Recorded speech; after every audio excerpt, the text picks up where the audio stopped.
अस्सलाम वालेकुम and welcome to जोर का जोर। आई होप आप लोग खैरियत से होंगे और अच्छे से अपना ख्याल रख रहे होंगे। Another day another show, but yes the discussion would not be any other then the test cricket starting off. Pakistan cricket team in action again, live action has started. It is Pakistan versus Bangladesh, the first test match day 1 at Rawalpindi. और यही हुआ जो बारिश, हम मौसम की मुसलसल बात कर रहे थे, तो यस बारिश मौसम थोड़ा सा हिकअप आया। हिकअप क्या आया, स्टार्ट ऑफ ही जो है वो लेट हुआ because of wet outfield, but eventually match शुरू हुआ। और जिस तरह दिन शुरू हुआ, टॉस हम बड़ा इंतजार कर रहे थे, टॉस कौन जीतेगा, कौन फायदा उठाएगा, क्योंकि मेंटली कहीं ना कहीं मुझे ऐसा लगता है कि पाकिस्तान टीम और पाकिस्तान मैनेजमेंट ये सोच के बैठी हुई थी कि टॉस तो हम ही जीतेंगे, हमारे 4 फास्ट बॉलर्स जो हैं वो आएंगे और बांग्लादेश की बैटिंग लाइनअप को उड़ा के साइड पे रख देंगे और हम मौसम का फायदा उठाएंगे। बट ऐसा नहीं हुआ and Bangladesh one the toss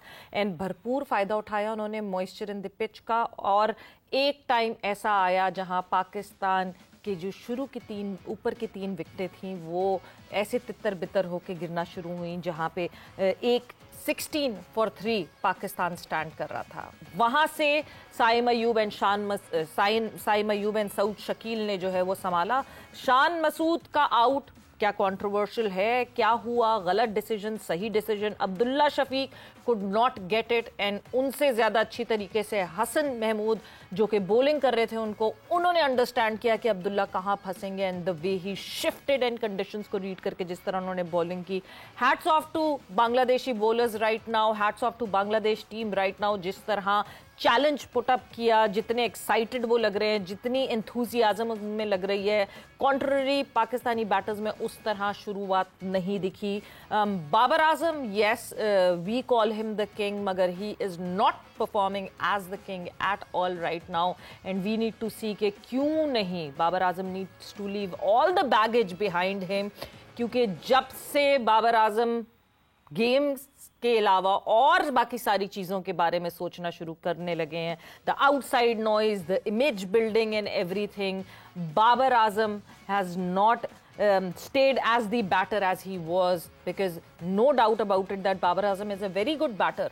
मगर अभी तो ना कैप्टनसी का प्रेशर है ना किसी चीज़ का प्रेशर है, but Babar Azam going on a duck was a very very important thing for Bangladesh. बात करेंगे इस मैच के हवाले से और किस तरह ये दिन जो है वो प्रोग्रेस कर रहा है and just few more overs I would say, and उसके बाद जो है दिन का इख्तिताम हो जाएगा बिकॉज बारिश की वजह से काफ़ी टाइम जो है वो ज़ाया हुआ। सो डिस्कशन का आगाज़ करेंगे और मेरे साथ मौजूद हैं स्पोर्ट्स एनालिस्ट शाहनवाज राना साहब। अस्सलाम वालेकुम and welcome to the show sir. जी वालेकुम अस्सलाम।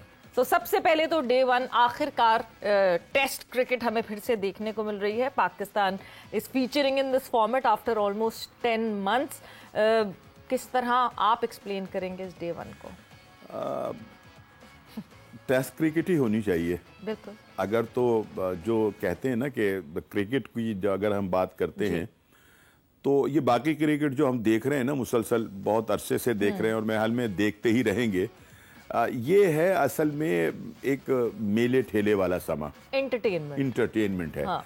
ये क्रिकेट नहीं है, ठीक है ना। असल क्रिकेट तो ये है जो अब आज शुरू हुआ है पाकिस्तान में और इसको खेलने वाले ही बड़े खिलाड़ी कहलाया करते थे किसी जमाने में। अब जो ये है कि अब बड़ा खिलाड़ी उसे माना जाता है कि जो बड़े चौके छक्के जो है वो लगाता है और नतीजा ये है कि चौके छक्के लगाने की वजह से तमाम ही क्रिकेट जो है ना उसका तबाया जो है वो फिर गया। अनफॉर्चुनेटली पाकिस्तान को टेस्ट में भी बहुत कम ही मिले हैं और अब भी बहुत कम हैं जो पाइपलाइन में सीरीज होनी है। लेकिन ये है कि ये एक अच्छा मतलब एक मौका था और अनफॉर्चुनेटली मौसम जो है ना वो फिर इस मज़े को जो है वो किरकिरा करने के लिए पूरी तरह से तैयार है। पता नहीं रात को फिर कहीं बारिश ना हो जाए और कहीं सुबह फिर बारिश ना हो जाए। लेकिन आज का जो दिन था वो जब भी शुरू हुआ, जब भी खेल का पहला बॉल जो है वो डिलीवर किया गया, मेरा ख्याल है कि ये उस बॉल से लेकर अब तक जितना भी है ये बांग्लादेश के हक में रहा है और उसने पाकिस्तान के जो बड़े अच्छे तीनों बैट्समैन हैं जिनके ऊपर पाकिस्तान तकिया करता है, बिलखुसूस बाबर आजम का आपने जिक्र किया। बाबर आजम, जाहिर है कि बाबर आजम शायद अब अपनी क्रिकेट पर कम और इश्तहारात के ऊपर ज़्यादा जोर दे रहे हैं और वो वहीं पर जो है अपने दिमाग को लगाए बैठे हैं, वरना उनको ये मालूम है कि मैं अब कहाँ फंसता हूँ, किन लोगों ने मुझे कहाँ कहाँ मार्क कर लिया है, ठीक है ना। जो उनकी गलतियां हैं वो सारी चेक हो गई हैं और आप देखें कि वो उनसे वो गलती करवाई जाती है और वो आउट हो जाते हैं जी। आज भी जो आउट हुए हैं आज भी इसी तरह से है कि उन्होंने स्लिप के अंदर बॉल जो था वो जरा सा हल्का सा बाहर निकला है गेंद, और वो जहां फंसते हैं या तो वो एलबीडब्ल्यू हो जाते हैं उस बॉल के ऊपर या फिर स्लिप मार देते हैं। और बांग्लादेश ने इन तमाम खिलाड़ियों पर मेरा ख्याल है, मेरा जाती ख्याल है कि वो काम करके बैठे हैं। उनके जो एनालिस्ट साथ गए उन्होंने होमवर्क किया है, उन्होंने पूरा होमवर्क करके देखा नहीं आज वो शेरों की तरह से लपके हैं। एक तो कुदरत ने उनका साथ दिया कि वो एक गीली विकेट के ऊपर और गीले ग्राउंड के ऊपर टॉस जीत गए और ये टॉस बड़ा अहमियत का हामिल था। अगर वो साथ देने की बात के साथ साथ शाहनवाज साहब, आपकी बात का तकलामी की माफी, साथ देने के साथ साथ दे कैपिटलाइज्ड ऑन इट। आप टॉस जीत जाते, आप अगर उन कंडीशंस का फायदा नहीं उठाते, उस मॉइस्चर इन द विकेट का फायदा नहीं उठाते, तो व्हाट वाज द पॉइंट? उन्होंने फायदा उठाया, बोलर्स ने वहां बॉलिंग करके आहिस्ता आहिस्ता अपनी लाइन और लेंथ को एडजस्ट किया according to the situation and understanding the conditions. बिल्कुल ऐसे ही आपने सही कहा कि अगर आप मौके का फायदा नहीं उठाते तो फिर वो मौका जाया चला जाता है। उन्होंने विद इन द स्टंप्स गेंद किए हैं, खिलाया है, उनको मजबूर किया है बैट्समैन को कि वो खेलें और कोई गलती जो है करें। स्कोर भी उन्होंने मतलब ये कि साथ साथ रखा है हिसाब किताब। थोड़ा सा जरा जब ये हमारी एक पार्टनरशिप जो अब लगी हुई है, इसने आकर थोड़ा अगर ना संभाला होता तो मेरा ख्याल है कि आज सूरत हाल जो थी वो कुछ और होती। और वो जो एक तसलसल हमारी नाकामियों का चल रहा है ना, जो मुसलसल वर्ल्ड कप से पहले जो श्रीलंका का हमने एशिया कप खेला और बाकी सीरीज खेली, ये वो तसलसल आज भी लग रहा था कि शायद हम फिर वहीं से क्रिकेट शुरू कर रहे हैं जहां से हमारी क्रिकेट के ऊपर थोड़ा सा एक वो आया था, स्टॉप आया था। शाहनवाज साहब, आपने एशिया कप की बात की, मैं अक्सर ये सवाल और लोगों से भी पूछती हूँ कि एक चीज समझ नहीं आई, वो मैच इंडिया से पहले, इंडिया से हमने वो मैच खेला एशिया कप में, बारिश हो गई, वो अगले दिन पे मैच किया। उस बारिश से पहले की टीम पाकिस्तान, उस बारिश के बाद की टीम पाकिस्तान, पता नहीं उस बारिश में ऐसा क्या हुआ कि वो टीम उठ ही नहीं सकी उसके बाद से। एंड वहां से जो पाकिस्तान क्रिकेट टीम का डाउनफॉल आप देख रहे हैं, ऐसा क्या हुआ था उस बारिश में? कुछ नहीं, बारिश में नहीं, असल में श्रीलंका एक अच्छा शहर मुल्क है और वहाँ लोग तफरी के लिए जाते हैं। तो जब खिलाड़ियों को तफरी का मौका मिल जाए और वो ये समझ लें कि हमने क्रिकेट नहीं खेलनी, सिर्फ तफरी करनी है, तो होता यही है कि जो हुआ है। अदरवाइज ये कि खुदा ना खास्ता हमारी टीम में कोई ऐसी बात नहीं थी, कोई कि ये नहीं था कि हम में दम नहीं है, हम में कुछ लेकिन असल में एक और चीज़ भी ये थी कि खिलाड़ी जो थे ना वो ट्रैवलिंग की वजह से भी जो थे उसमें थक चुके थे, ठीक है ना। और ये बात इस चीज की गम्माजी करती है कि हमारा जो फिटनेस का लेवल है ना वो इतना शानदार नहीं है कि कभी अगर ऐसी पी पड़ जाए हम पर तो हम उसको फेस कर सकें। हम उस ट्रैवलिंग को, आने जाने को, इधर से उधर होने को जो था मैनेज नहीं कर सके। हमारे खिलाड़ी जो थे उनके आसाब जो थे वो जवाब दे गए और जब आसाब जवाब दे गए तो आपने देख लिया कि परफॉर्मेंस क्या हुई। लेकिन ये तसलसल जो है ये टूटा नहीं। या तो ये होता है ना कि भी चलो थोड़ा सा रेस्ट करने के बाद टीम में फिर एक नई जान आ जाती, वो डे बाय डे जो था वो एक, जिसको कहना चाहिए कि मैं अब उस पर क्या लफ्ज इस्तेमाल करूं, मैं तो यही कहूंगा कि वो जलालत के दिन जो थे ना वो आना शुरू हुए और वो ऐसे आए कि वो अब तक ही हमारी जान जो है वो नहीं छोड़ रहे।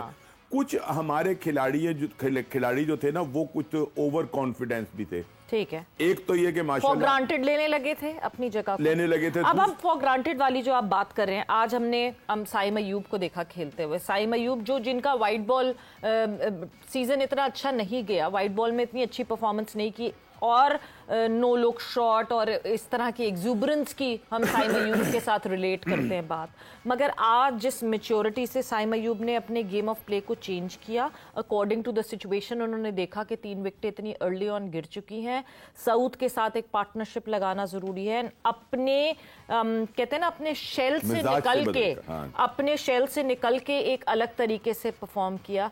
आपको लगता है कि ये रियलाइजेशन एक यंगस्टर जो दिखा रहा है बहुत इंपॉर्टेंट है और हमें लॉन्गर रन में बड़ा फायदा होगा उसका? देखिए, बात ये कि साइम अय्यूब के टैलेंट को तो मानना पड़ेगा कि वो जिस फॉर्मेट में जिस उसको लाया गया था उसमें उसने वाकई बड़ी उम्दा कारकर्दगी दिखाई, और वो उसमें उसके पास शॉट्स भी थे, उसके पास एक जिसको कहना चाहिए कि उस खेल को समझने की सलाहियत भी थी। लेकिन असल में आज जो था वो साइम अय्यूब का भी इम्तहान था, उसकी भी सर्वाइवल की जंग थी। बिल्कुल, क्योंकि ये परफॉर्मेंस तब अच्छी होती है जब आपके ऊपर आपके कैलिबर का कोई खिलाड़ी आकर बैठ जाए। वेरी ट्रू, ठीक है ना? अब उसको ये खौफ था कि अगर आज मुझसे कुछ नहीं हुआ तो फिर हुरैरा तैयार है, जिसने स्कोर भी किया है, उसके पास टैलेंट भी है, और वो ये जो बड़ी 4 दिन की और 5 दिन की क्रिकेट है उसको खेलने का उसके पास बहुत वो है। ठीक है ना? इसने शायद इतनी वो क्रिकेट नहीं खेली है जिस तरह फर्स्ट क्लास में कमाल किया उसने खेला, कमाल किया उस बंदे ने 100, 200, 300, ठीक है ना? इस तरह से उसने बनाया है। तो एक बड़ा खिलाड़ी जब आपके सर पे सवार होता है तो फिर दूसरे को ये पता होता है कि अगर अब कुछ ना हो, अब ये 50 जो है ना उसका, ये उसको 50 मैच खिलवा देगा, ठीक है ना? और हुरैरा जो है वो अब इंतजार करेगा किसी इंजरी का कि यार कोई इंजर्ड हो तो मेरी जगह बने। अदरवाइज ये है कि साइम अय्यूब ने फिर एक धक्का जो है ना वो लगा दिया। ये इंपॉर्टेंट जो हम हमेशा जो बात करते हैं कि बेंच स्ट्रांग होने की इंपॉर्टेंस, मैं वापस वहीं आऊंगी हमारे सीनियर प्लेयर्स पे। Over the period of time जो हमने देखा कि वो फॉर ग्रांटेड अपनी जगह को लेने लगे थे, यू नेम इट। अभी रिजवान अभी तक खेलने आई नहीं है, बाबर रिजवान हो गए, बॉलिंग में आप शाहीन की बात कर लें, शादाब खान की बात कर लें, ये जो हमारी सीनियर लॉट है शायद इनके पीछे उस तरह बेंच तैयार नहीं हुई और इतनी क्वालिटी बेंच बैठी नहीं, तो इन्होंने लाइटली लेना शुरू कर दिया अपनी जगह। बिल्कुल ऐसा ही है, मैंने यही तो कहा ना कि आज साइम अय्यूब की जो परफॉर्मेंस है ना उसके पीछे खौफ भी है जी कि भाई अगर ऐसा ना हुआ तो फिर अगले मैच में हुरैरा है, और अगर हुरैरा ने डेब्यू में ही कोई काम दिखा दिया, कोई 50 कर दिया या 100 कर दिया, तो फिर उसको निकालना जो है वो इंतहाई मुश्किल हो जाएगा। ठीक है ना? अब्दुल्ला शफीक को आप निकाल नहीं सकते, वो एक मतलब तजर्बाकार प्लेयर है, और बहुत आज अगर वो आउट हो गया तो इसका मतलब ये नहीं कि उसको खेलना नहीं आता, वो बड़ा अच्छा प्लेयर है। लेकिन साइम अय्यूब का आज इम्तहान था बिल्कुल। और वो जो आपने एक बात की ना कि ये जो तमाम लोग खेल रहे हैं ना, शादाब खेल रहा है, रिजवान खेल रहा है, भाई इनके ऊपर इनका कोई अपोनेंट इतना तगड़ा है ही नहीं। Very true. इनको वो खौफ ही नहीं था कि यार हमारे पीछे कोई और भी बैठा हुआ है जो खेल सकता है, अगर खुदा ना खास्ता हमारी परफॉर्मेंस अच्छी नहीं हुई जी। तो ये जो सिस्टम है, ये जो मामला है ना, ये भी हमारे एक सिस्टम के ऊपर सवाल है कि ऐसा क्यों नहीं है यार। आज तक हम शाहिद अफरीदी पैदा नहीं कर सके, आज तक हम रजाक को पैदा नहीं कर सके, ठीक है ना? और हम कहते हैं कि जी हम बड़े क्रिकेट खेलते हैं, हमारा सिस्टम क्रिकेट का, हमारा क्रिकेट का सिस्टम ही नहीं है कि अगर आप इन लोगों के, अगर आप देखें ना, इंजमाम बदल नहीं ले सके, अगर यूसुफ का नहीं ले सके, ठीक है ना, और दूसरे बहुत सारे खिलाड़ी हैं, मिसबा और यूनुस गए तो हम जो है मिडिल ऑर्डर में तलाश ही करते गए लोग। अब कुछ जाके कुछ प्रॉमिसिंग आज जिस तरह सऊद शकील ने पेस बॉलिंग को फेस किया है, जिस तरह फुटवर्क अपना पेस बॉलिंग के अगेंस्ट भी दिखाया है, नॉट जस्ट स्पिनर्स के अगेंस्ट दिखाया है, दैट वाज कमेंडेबल कि हमें कहीं मिडिल ऑर्डर में एक प्रॉमिसिंग प्रोस्पेक्ट इस तरह दिख रहा है। सऊद ने पास्ट में भी इस बात को प्रूव किया है। मैं एड इन करना चाहूंगी साथ साथ, जब हम मिडिल ओवर्स की बात करते हैं या मिडिल ऑर्डर बैटर्स की बात करते हैं, a very talented batter, and जितना टैलेंट हमने जिस तरह जब डेब्यू हुआ एंड वो talent, and we are just looking forward के फिर से कहीं ही can just have a chance for it, and maybe वो उस टैलेंट को जिस तरह कहा जाता था उनके लिए that the talent oozes out from him. Umar Akmal हमारे साथ मौजूद है। उमर, अस्सलाम वालेकुम and welcome to the show. वालेकुम अस्सलाम, कैसे हैं आप लोग? सब ठीक ठाक हैं? बिल्कुल खैरियत से उमर। और day 1 of Bangladesh Pakistan versus Bangladesh, कभी कभार उमर ये देख के आपको होता है कि यार ये किस तरह के शॉट खेल रहे हैं, यहाँ तो मैं ऐसे मारता शॉट और ऐसे खेलता। देखिए, पहली बात तो ये है कि टेस्ट मैच क्रिकेट आजकल की बहुत फास्ट हो गई हुई है, और जैसे भी शॉट्स वो खेल रहे हैं ये डिपेंड करता है हमारे पाकिस्तान की डोमेस्टिक क्रिकेट पे। और अगर हमारे यही प्लेयर डोमेस्टिक क्रिकेट में लंबी लंबी बारियां लेंगे, सीज़न पूरा खेलेंगे, तो तब ही जाके ये टेस्ट मैचों में जाके परफॉर्म करेंगे और इस तरह के शॉट वो मार सकते हैं। अगर वो सारे वनडे या T20 की बेस पे टेस्ट मैच खेलेंगे तो मेरा ख्याल है थोड़ी सी मुश्किल होगी। तो मैं तो यही बोलूँगा कि हमारी फर्स्ट क्लास क्रिकेट को ज़्यादा प्रायोरिटी देनी चाहिए और जो लड़का वहाँ पे परफॉर्म करे उसको चांस मिलना चाहिए और उसको शाहीन की तरफ से खेलना चाहिए, तो ये ज़्यादा बेटर होगा। बिल्कुल, वो जो एक प्रोग्रेस है कि चलें शाहीन की तरफ से गए। वैसे आपने शाहीन की बात ही की है, तो पाकिस्तान शाहीन, मतलब मुझे तो ऑनेस्टली कॉन्सेप्ट समझ नहीं आता। ऑब्वियसली आप एक क्रिकेटर हैं, आप मुझे ज्यादा बेहतर कॉन्सेप्ट समझा सकेंगे। पाकिस्तान शाहीन में अगर मैं सरफराज अहमद को खेलते हुए देखती हूँ, तो पाकिस्तान शाहीन क्या यंगस्टर्स के लिए है या उन प्लेयर्स के लिए जो कमबैक करना चाहते हैं? मेरा ख्याल है कि जो पाकिस्तान ए है, जैसे मैंने भी पाकिस्तान ए का टूर किया था ऑस्ट्रेलिया का, और अल्हम्दुलिल्लाह मैं एशिया का रिकॉर्ड बना के आया था वहां पे। तो शाहीन अंडर 19 हो गया, अंडर 17 हो गया, ये होती है यंगस्टर्स के लिए।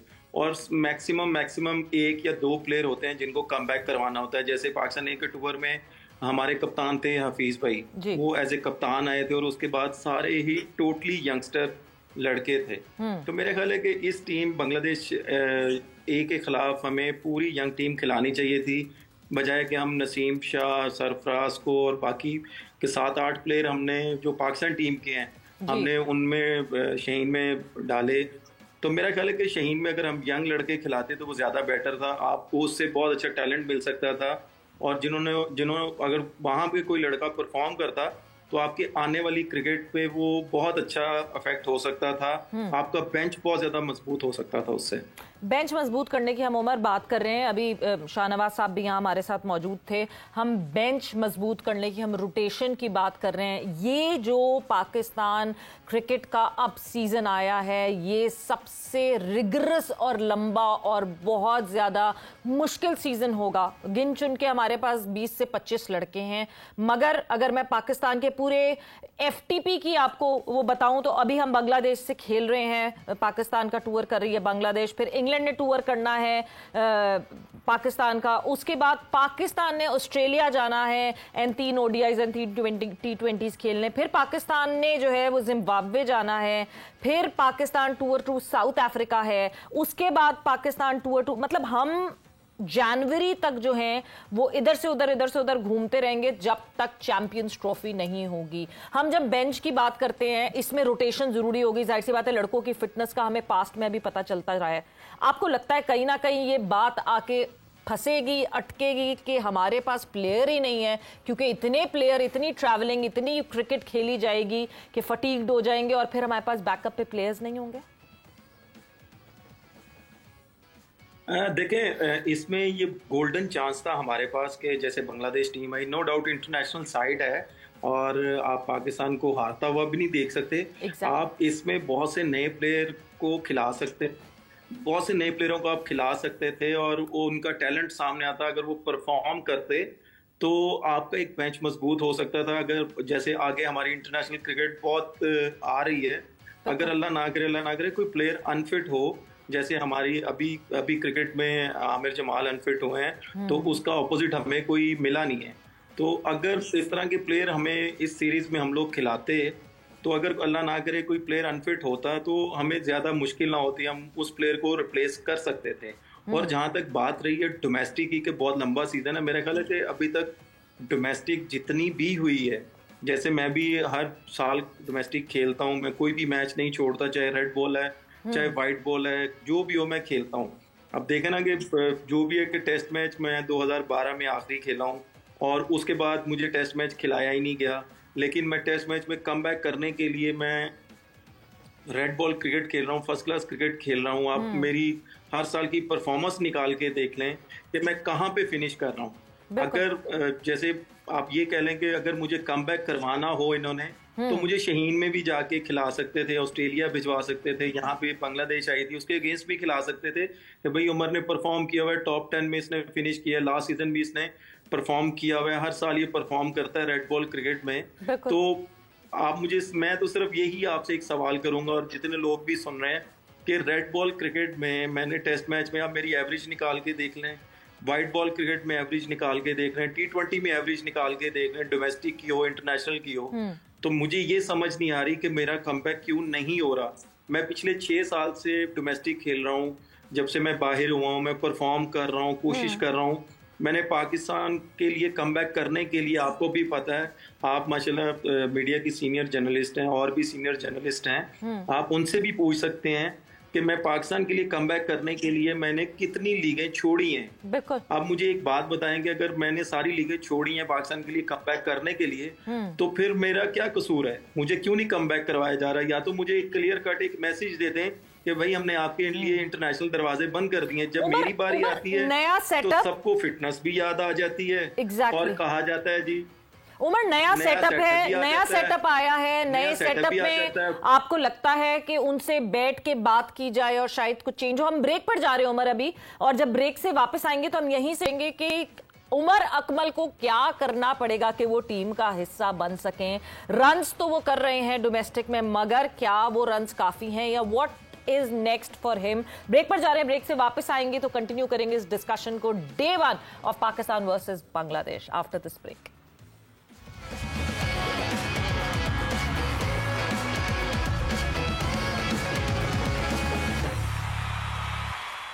And welcome back to Zor Ka Jod. We are discussing the first day of Pakistan versus Bangladesh.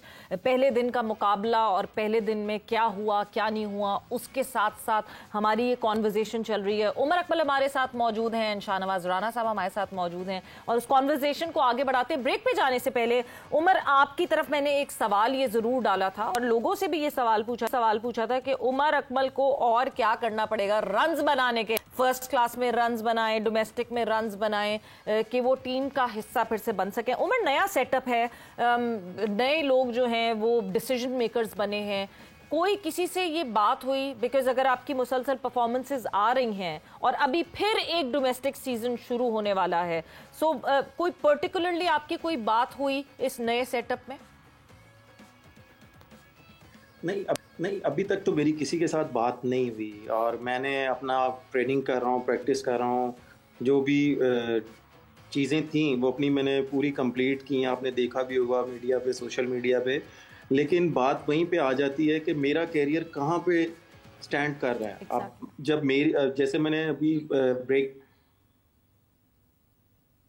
एक लोगों से भी एक सवाल किया था कि जब मेरी यंगस्टर्स को चांस देंगे, तो मैं किसी प्लेयर का यहाँ पे नाम नहीं लूंगा क्योंकि मैं सबके साथ खेला हुआ हूँ। आप मुझे सिर्फ ये बता दें कि शाहीन में क्या यंगस्टर खेले थे? अभी पाकिस्तान टीम में जिनका कमबैक हुआ है, क्या वो यंगस्टर हैं लोग? अभी तो मेरी इतनी एज भी नहीं हुई कि मुझे ही क्यों ये कहा जाता है कि जी अभी हम यंगस्टरों को चांस देंगे। अभी नहीं, तो ये अभी रीसेंट मैनेजमेंट ने आपको कहा, या ये पिछली मैनेजमेंट भी तो इतनी तेजी से बदल रही है ना पाकिस्तान क्रिकेट बोर्ड की, तो ये रीसेंट मैनेजमेंट का टेक था या पिछली वाली का? नहीं, देखें, चाहे ये पिछली वाली है चाहे ये नहीं वाली है, मैं सिर्फ ये बात कर रहा हूँ कि जब मेरी बारी आती है, बात चल रही होती है, आप जैसे लोग बात करते हैं कि उमर अकमल को मिडिल ऑर्डर में आना चाहिए वनडे T20 में, तो ये मैनेजमेंट हो या पिछली मैनेजमेंट हो, वो कहते हैं जी हम यंगस्टर को ढूंढ रहे हैं। क्या फिर मैं फर्स्ट क्लास किस लिए खेल रहा हूँ? मैं इसीलिए खेल रहा हूँ कम बैक करने के लिए, मैं वहां पे परफॉर्म कर रहा हूँ, हर चीज मैंने लीगें छोड़ी, हर चीज छोड़ी, तो फिर मेरी दफा यंगस्टर आते हैं, तो फिर अभी ये शाहीन में या अभी पाकिस्तान टीम में आप लोगों ने जिसको कंसिडर किया है, क्या वो यंगस्टर हैं? ये लोग वो खेल रहे हैं जो कि मेरे से पहले पाकिस्तान अंडर-19 खेल रहे थे, 3 साल पहले मेरे से अंडर-19 खेल रहे थे, पाकिस्तान अंडर-19 खेले हैं, उसके बाद मैं पाकिस्तान अंडर-19 खेला हूँ। क्या ये मेरे से यंगस्टर हैं कि मेरे से? उमर, अगर आपको अगर ऑप्शन दिया जाए फॉर्मेट का, क्योंकि आपने अभी हमारी टेस्ट से गुफ्तगू शुरू हुई है बट आप शॉर्टर फॉर्मेट की भी बात कर रहे हैं, अगर तो आपको ऑप्शन दिया जाए फॉर्मेट का, तो कौन से फॉर्मेट को प्रेफर करेंगे आप? मेरा जो प्रेफर मैं करूंगा, मेरी जो विश है कि मैं रेड बॉल को प्रेफर करूंगा, क्योंकि मुझे रेड बॉल ज्यादा अच्छा लगता है कि उसमें टेम्परामेंट का भी पता चलता है, और उसी क्रिकेट से ही आपको सारी क्रिकेट आपकी इंप्रूव होती है, चाहे वनडे है चाहे T20 है। मैं इसलिए कह रहा हूँ, जैसे यूनुस भाई थे, मिसबा भाई थे, और भी प्लेयर थे, यूसुफ भाई थे, कि वो टेस्ट क्रिकेट खेलते थे तो ऑटोमेटिकली वो वनडे में रन्स करते थे। अब टेस्ट क्रिकेट में मैंने जिस कंडीशन में मैंने टेस्ट क्रिकेट खेली है, मुझे सिर्फ एक चीज बता दें कि मैंने एक भी टेस्ट मैच एशिया में पाकिस्तान की कंडीशन में नहीं खेला, मैंने सारे मैचेस ही न्यूजीलैंड, इंग्लैंड, साउथ अफ्रीका वाली साइड पे खेले हैं। अगर अभी हमारी होम सीरीज आई है तो मेरा ख्याल है कि मुझे टेस्ट क्रिकेट में एक चांस देना चाहिए। और मुझे नहीं पता कि मेरी सिर्फ एक इनिंग्स की वजह से उसके बाद मुझे टेस्ट क्रिकेट खिलाई नहीं गई। ये कैसी मैनेजमेंट थी उस वक्त, मेरी समझ से बाहर है। जी शाहनवाज साहब, आप कुछ पूछना चाह रहे हैं? उमर, मैं शाहनवाज राना बात कर रहा हूँ। यार बात, कैसे हैं आप? ठीक ठाक हैं? हाँ मैं ठीक हूँ, अल्लाह का शुक्र। बात असल में ये है कि तुम्हारी परफॉर्मेंस बहुत अच्छी रही है, तुम कोशिश भी कर रहे हो अब, और बड़े जिसको कहने चाहिए संजीदगी के साथ अपनी क्रिकेट की तरफ जो है वो देख रहे हो। लेकिन मेरा ख्याल है कि शायद आपका ना बोर्ड में ताल्लुकात अच्छे नहीं रहे दोस्तों से, ठीक है ना। और जब आपको क्रिकेट खिलानी चाहिए थी उन लोगों ने आपकी तरफ दिया। आपका तो अपना फर्स्ट कज़न जो था कप्तान था टीम का, और उसने अपने दोस्तों को सभी को यूटिलाइज किया, सभी को खिलाया। जिन्होंने परफॉर्मेंस नहीं भी दी उनको टीम का हिस्सा बना दिया बाबर आजम ने। तो आप तो उसके कज़न थे यार, आपके उसके साथ ताल्लुकात अच्छे नहीं कि उसने आपकी कुछ हेल्प की हो? देखें, पहली बात तो ये है कि वो मेरा कज़न था पहले, लेकिन यहाँ पे बात हो रही है पाकिस्तान टीम की। ये पाकिस्तान की टीम है, ख्वाह कि ये हमारे कज़न्स की टीम है या हमारे भाइयों की टीम है या दोस्तों की टीम है। ये तो पाकिस्तान क्रिकेट बोर्ड को चाहिए कि वो डिसाइड करें कि ये क्या दोस्तों की टीम है कि कज़न्स की टीम है। मैं तो बात कर रहा हूँ कि अगर आपने जैसे बोला कि मेरे क्रिकेट बोर्ड में ताल्लुकात अच्छे नहीं है, देखें मैंने सारी ज़िंदगी डोमेस्टिक क्रिकेट भी खेली है या इंटरनेशनल क्रिकेट भी खेली है। अल्हम्दुलिल्लाह, अल्लाह का लाख लाख शुक्र है आप लोगों के सामने मैंने हमेशा अपनी परफॉर्मेंस पे ही क्रिकेट खेली है। और अल्लाह का लाख लाख शुक्र है, अगर मैं झुका हूँ तो अल्लाह ताला के आगे झुका हूँ, मैं किसी बंदे के सामने नहीं झुका और ना मैं कभी झुकूंगा। और मैं हमेशा क्रिकेट खेलूंगा, जितनी देर तक खेलूंगा तो अपनी परफॉर्मेंस पे खेलूंगा। और मैं इसीलिए आज फखर से कह रहा हूँ, I am really sorry to say, आप बात मेरे साथ टेस्ट क्रिकेट की कर रहे हैं लेकिन मैं आपके साथ अपनी बात कर रहा हूँ।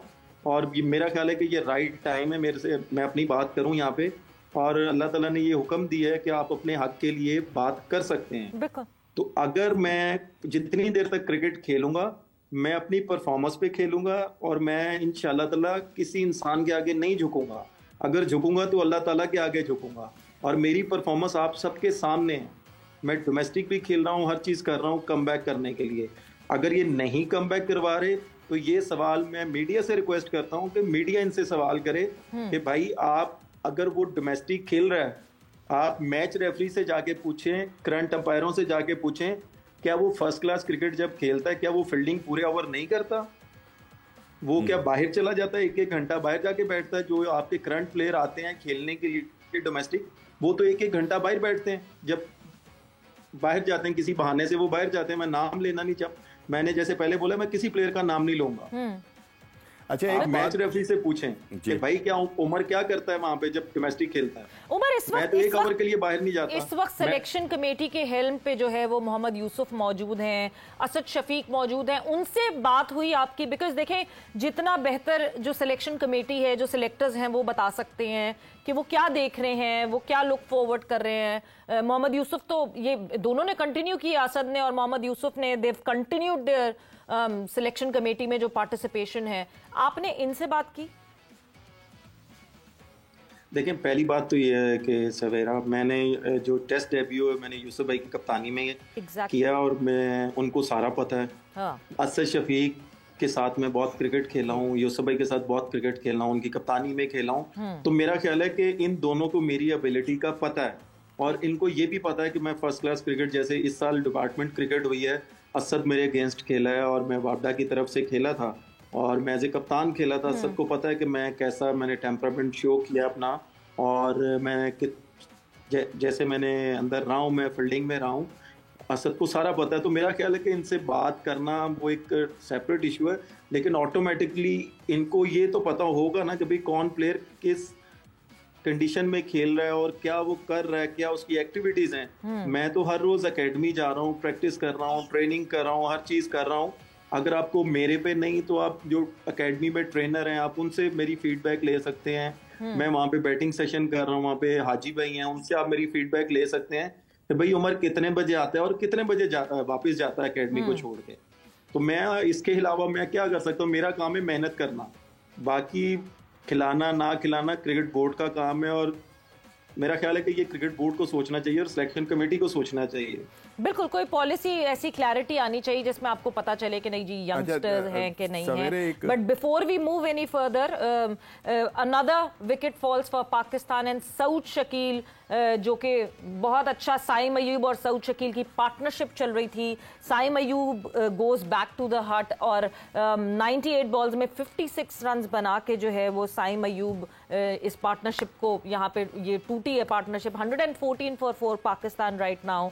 लेट्स सी कि किस तरह आगे अब किस तरह कैपिटलाइज करते हैं। आगा सलमान या तो आते हैं बैट करने के लिए, मोहम्मद रिजवान आते हैं। मोहम्मद रिजवान और Saud Shakeel, Rizwan can make a good partnership. Shahnawaz साहब, अब चूंकि वो डे तकरीबन ऑफ होने के करीब है, तो मेरा ख्याल है कि नाइट वॉचमैन ही किसी को भेजा जाएगा। नहीं, रिजवान को भेज दिए। आपका गलत ख्याल है ये बिल्कुल। अच्छा, ये तो फिर बड़ी हिम्मत वाली बात है। और ये बड़ी जुर्रत वाली बात है, क्योंकि जब वो इख्तितामी लम्हात हों तो किसी बड़े प्लेयर को बचाने के लिए नाइट वॉचमैन का सहारा लिया जाता है। लेकिन ये कि अगर वो आ गए हैं, रिजवान आ गए हैं, तो फिर तो यकीनी तौर के ऊपर उनके जहन में है कि मैं अब कुछ करना चाहूंगा, और मेरा ख्याल है कि वो कर भी सकते हैं। एक सवाल मेरे जहन में उभर रहा था, अगर उमर मौजूद हैं तो उमर, जो 4 रोज़ा क्रिकेट है और जो हमारी डोमेस्टिक की 5 रोज़ा क्रिकेट है, वही प्लेयर जो है वो बनाती है। टेम्परामेंट और सारा कुछ जो है खिलाड़ी को तभी आता है जब वो ये खेले। हमारे जो बहुत सारे, मैं कई सीनियर्स के नाम नहीं लूंगा, वो क्यों भागते हैं ये 5 रोज़ा क्रिकेट से या टेस्ट मैच क्रिकेट से? इसकी वजह क्या है? देखें, इसकी वजह बहुत सी चीज़ें ऐसी हैं कि आप, जैसे मैं स्टार्टिंग में, मैं भी पाकिस्तान टीम में जब होता था ना, तो मैं अपनी डोमेस्टिक को ज़्यादा प्रायोरिटी देता था बजाय लीगों के। आप मेरा रिकॉर्ड निकलवा के देख लें कि जो भी उस वक्त चीफ सेलेक्टर होते थे, वो उनसे मैं बात करता था जाने की, तो वो मुझे यही कहते थे कि बेटा, पाकिस्तान की क्रिकेट को अगर आप प्रायोरिटी दोगे तो इस क्रिकेट से आपको बहुत फ़ायदा होगा, और आप पाकिस्तान क्रिकेट में जब जाओगे, दोबारा खेलोगे अगली सीरीज, तो उसमें आपको इतना फायदा होगा कि आप रन्स करोगे और ये लीगें ऑटोमेटिकली आपके पास आती रहेंगी। अगर आप पाकिस्तान क्रिकेट खेलते रहोगे, इंटरनेशनल साइड को प्रेफर करोगे, डोमेस्टिक को प्रेफर करोगे, तो ये ऑटोमेटिकली लीगें आपके पास आएंगी। लेकिन आजकल हमारे जो यंगस्टर हैं, कुछ प्लेयर ऐसे हैं, वो डोमेस्टिक खेलना चाहते ही नहीं है। वो कहते हैं कि अच्छा यार, हमारी लीगों में साइन हो गया, वो फिर लीगों में जाते हैं, और फोर-डे क्रिकेट तो वो बिल्कुल खेलना चाहते ही नहीं है। मैं बहुत से प्लेयरों के यहाँ पे नाम मेंशन भी कर सकता हूँ, लेकिन मेरी आदत नहीं है कि मैं प्लेयरों के नाम मेंशन करूँ, क्योंकि मेरी उनके साथ बहुत अच्छी दोस्ती भी, अंडरस्टैंडिंग भी है।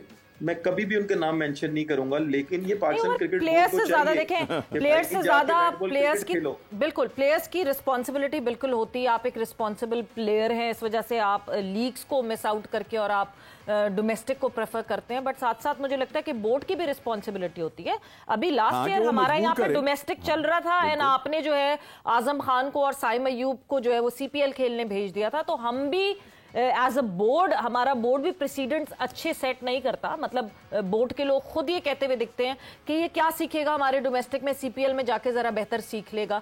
सो ये एक मसला जरूर है। बट जब हम डोमेस्टिक की इतनी बात हमारी चली रही है, इतनी गुफ्तगू हो ही रही है, अभी जो सेटअप डोमेस्टिक का आगे बढ़ रहा है उमर, सेटअप चेंज हो रहा है, एंड हम वो जो 5 टीम्स को जो खिलाना है, वो हम पूरा सीजन शुरू होने से पहले वो कर रहे हैं, जो कि शायद एंड ऑफ द सीजन में होना चाहिए था, और उसके बाद हम सीजन रेगुलर आगे बढ़ाएंगे। आपको लगता है ये सही कॉन्सेप्ट है या कुछ उलट हो गया है? देखिए, ये तो डिसाइड करने वाली नई मैनेजमेंट है। उनका जो भी उनके माइंड में चल रहा है, उन्होंने ये सेटअप डिसाइड किया है। तो जाहिर सी बात है, एज ए प्लेयर मैं कुछ बोलूंगा नहीं, और जो उन्होंने शेड्यूल दे दिया है या कुछ भी है, हम तो प्लेयर हैं, हम खेलेंगे। हाँ। लेकिन बात वही आ जाती है ना कि जैसे आपने बोला 2 प्लेयरों का नाम आपने लिया है, और आपने साथ में ये बोला कि यार हमारी डोमेस्टिक में ये क्या सीखेंगे, तो इसका मतलब आप अपने मुंह से ही बोल रहे हैं कि हमारी डोमेस्टिक की कोई वैल्यू ही नहीं है और यहाँ पे कुछ सीखने को मिलता ही नहीं है। तो आप यंगस्टर को क्या मैसेज देते हैं? तो मेरा ख्याल है कि ये चीज होनी नहीं चाहिए। अगर हमारा डोमेस्टिक चल रहा है, जो कॉन्ट्रैक्ट प्लेयर हैं उनको ये एक क्लियर मैसेज दे दिया जाए कि भाई आप नहीं जा सकते, आप डोमेस्टिक ही खेलेंगे, चाहे वो आपने रेड बॉल से रिटायरमेंट ले ली है, व्हाइट बॉल से रिटायरमेंट ले लिया, आपको पूरा सीजन खेलना पड़ेगा। तो इससे प्लेयरों की फिटनेस भी अच्छी होगी, बिल्कुल, और ऑटोमेटिकली वो बहुत सी चीजें सीखने को उनको मिलेंगी। अभी बिल्कुल एक प्रेसिडेंट जरूर पीसीबी की इस नई मैनेजमेंट ने सेट किया है, जो एनओसीज विड्रॉ कर दी, बाबर आजम की, मोहम्मद रिजवान की, शाहीन शाह अफरीदी की, नसीम शाह की, और ये ज़रूरी था वर्कलोड मैनेज करने के लिए। बट उमर, जब हम बांग्लादेश के अगेंस्ट सीरीज़ की बात कर रहे हैं तो ऑब्वियसली कहीं जहन में आपके ज़रूर आता है कि ये हमसे लोअर रैंक टीम है, this would have been an easy series, और ये आसान सीरीज़ होगी, हमारे यंगस्टर्स को चांस मिलना चाहिए। मगर जब आप भी खेलते थे, आपको इस बात का बहुत अच्छी तरह अंदाज़ा है कि ये जो हारने का डर है, ये इस हारने की डर की वजह से नीदरलैंड्स तक हमारी पूरी फुल फ्लेज टीम चली जाती है। देखें, मैं आपको ऑनेस्टली बात बताऊं, जब मैं भी खेलता था तो उस वक्त हमारे पाकिस्तान में क्रिकेट नहीं होती थी जी, ठीक है, और हम लोग अगेंस्ट जाके खेलते थे, चाहे एशिया कप या कुछ भी है, कोई सीरीज भी होती थी। तो उस वक्त जो कप्तान होते थे ना, वो अगर हमारी अगली वाली सीरीज थोड़ी सी तगड़ी आती थी, स्ट्रांग होती थी ना, तो वो उन प्लेयरों को थोड़ा सा रेस्ट करवा के नए लड़कों को साथ कैरी करते थे। अगर हम सीरीज विन करते थे, या अगर पहले मैच से ही हम एक दो लड़कों को चांस देते रहे हमारे कप्तान, आप पूरी क्रिकेट उस वक्त की हिस्ट्री निकाल के देख लें, वो ये नहीं करते थे कि सब सीनियर्स को एक साइड पे कर देते थे। ये तो हमारी होम सीरीज है ना, तो इसमें हम इस सीरीज में हम नए लड़कों को चांस दे सकते थे। अब आप मुझे सिर्फ एक चीज मैं आपसे पूछता हूं कि आज इंडिया किस जगह पे खड़ा हुआ है, सिर्फ इसी वजह से कि उनके सामने अगर कोई हल्की टीम आती है तो वो किसी भी सीनियर प्लेयर को नहीं साथ लेके चलते, वो अपने नए लड़कों को तैयार करते हैं, और उनकी एट अ टाइम आप ये कह लेंगे कि अगर उनकी 3 सीरीजें भी आई ना, तो वो 3 सीरीजों में भी अपने इतने स्ट्रांग प्लेयर उन्होंने बना लिए, हमें उनका बेंच इतना स्ट्रांग बन चुका है कि वो उनको फर्क ही नहीं पड़ता किसी भी प्लेयर को रेस्ट देने से। तो ये चीज पाकिस्तान क्यों नहीं कर सकता? बिल्कुल, इट्स बीन वेरी लॉन्ग। मुझे नहीं याद कि last time Virat Kohli Zimbabwe के अगेंस्ट कब खेले थे, आपको कब फीचर नहीं, अभी जिम्बाब्वे का जो दौरा किया है भारत की टीम ने, उसमें सारे नए थे, बिल्कुल, उनमें कोई मतलब ये विराट और ये वो तमाम उन लोगों को किसी को नहीं लेकर गए, और वो बेंच तैयार करने के साथ साथ बात की है, वो कप्तान भी तैयार कर रहे होते हैं, कैप्टन भी चेंज हो जाता है जब आप एक लोअर रैंक टीम के खिलाफ खेल रहे होते हैं। वक्त का मुकाबला सख्त। Umar, Pakistan versus Bangladesh 2 test matches हमने ये खेलने हैं, घर पे खेल रहे हैं, उनकी स्ट्रेंथ को नलिफाई करने की कोशिश कर रहे हैं। ग्रीन टॉप, 4 फास्ट बॉलर्स, क्या एक्सपेक्ट किया जाए, हम क्या एक्सपेक्ट करें इस मैच का रिजल्ट और इस सीरीज का रिजल्ट? देखिए, टेस्ट मैच की अब मैं बात करता हूं, मैंने भी टेस्ट मैच खेले हुए हैं, जिनकी कप्तानी में खेले हुए हैं, वो हमें एज ए टीम एक ही क्लियर मैसेज देते थे कि टेस्ट मैच का रिजल्ट पहली इनिंग्स पे डिसाइड होता है, और ये पाकिस्तान के लिए बड़ा चैलेंजिंग होगा कि अगर पाकिस्तान अच्छे रन्स करता है, अगर पाकिस्तान अच्छे रन्स करता है, तो मेरा ख्याल है कि पाकिस्तान के लिए बहुत अच्छी चीज होगी, और पाकिस्तान बॉलर्स के लिए थोड़ा सा कह लें कि उनको एज मिल जाएगा कि हमारी बैटिंग साइड ने अच्छे रन्स कर दिए, और वो अगर 1-2 लूज बॉल हो जाएं, उनमें उनको बाउंड्रीज पड़ जाएं, तो उतना फर्क नहीं पड़ेगा। अगर अल्लाह ना करे कुछ हो जाता है, कम रन्स पे हम लोग आउट हो जाते हैं, तो पाकिस्तान साइड में जो बॉलर्स खेल रहे हैं उनको बहुत ज्यादा एफर्ट करनी पड़ेगी, और जो फील्डिंग साइड है उनको सपोर्ट देनी पड़ेगी पाकिस्तान बॉलरों को। और टेस्ट मैच की हमेशा बेस पहली इनिंग्स पे सेट होती है। बिल्कुल, पहली इनिंग्स पे सेट होती है। पहली इनिंग्स वो पाकिस्तान की जहां पे लड़खड़ाई पाकिस्तान 16 for 3। उमर, बहुत बहुत शुक्रिया आपका for joining in, and thanks a lot, and all the best wishes. I hope आपको क्लैरिटी मिल जाए उमर अकमल को क्या करना पड़ेगा पाकिस्तान टीम का हिस्सा बनने के लिए। हम भी वो क्लैरिटी कहीं ना कहीं ढूंढने की कोशिश जरूर करेंगे। शाहनवाज साहब, 16 for 3 पाकिस्तान की शुरुआत हुई, और वाकई पहली इनिंग का इम्पैक्ट जो पड़ता है वो पहली इनिंग ही होती है जिसमें टीम जो है वो अपना धावा बोल देती है, और उसके बाद फिर ऑब्वियसली 3rd और 4th इनिंग तक तो जाते जाते काम बहुत ही डिफिकल्ट हो जाता है और मुश्किलात ज़्यादा बढ़ जाती हैं। आप कहाँ देखते हैं पाकिस्तान को इस वक्त स्टैंड करते हुए? 119 for 4 Pakistan, Saud Shakeel and Mohammad Rizwan on the crease. इस वक्त तो पाकिस्तान टीम मुश्किलात में है जी। मैं इसको ये नहीं कहूंगा कि पाकिस्तान कोई अच्छे उस पर है। ठीक है, 4 खिलाड़ी हमारे आउट हो गए और 119 ही है। तो अब अगर इनमें से किसी एक और बड़ी पार्टनरशिप अगर ना लगी जी, तो फिर पाकिस्तान के लिए यकीनन मुश्किलात हैं। और जैसा कि अभी उमर ने भी कहा और आप भी इस बात को कह रही थी कि टेस्ट मैच जो है वो पहली इनिंग के ऊपर बड़ा बेस्ड करता है जी।